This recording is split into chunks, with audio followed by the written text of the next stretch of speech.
The marshmallow test. The teacher gives marshmallow to each student of class, and then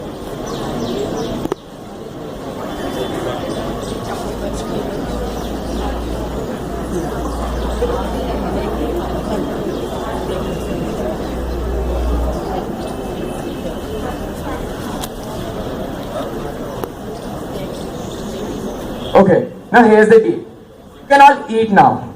But if yes, you wait for the time I come back, I'll give you another one. Okay? See, Tushar doesn't even have some self-control. Okay, come with me.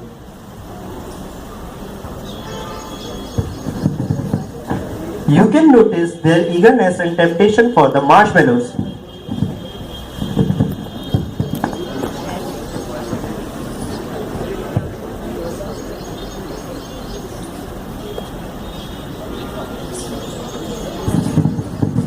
After a long wait, some children ate their marshmallows. The interesting thing is that the kids are 4 years old and waiting for too long is a torture for them. But 5 of them waited for the professor to return. Oh, I can see most of you haven't eaten. But some of you have waited. So as part of the deal, you'll get another marshmallow.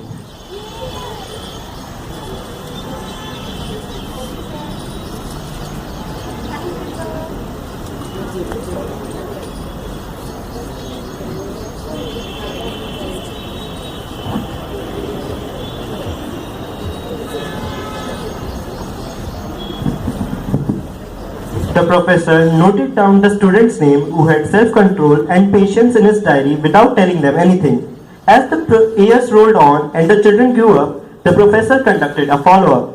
After many years, he went to meet those students and he found those students who were able to control themselves had patience and did fairly well in academics, co-curricular activities, sports, etc.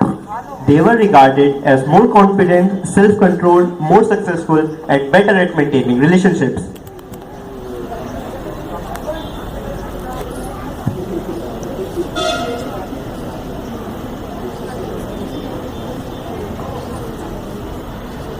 Isn't it amazing? Just a little bit of self-constraint and you can do wonders in your life. Remember, the only ones who are successful are the ones who choose the pain of discipline over the ease of distraction.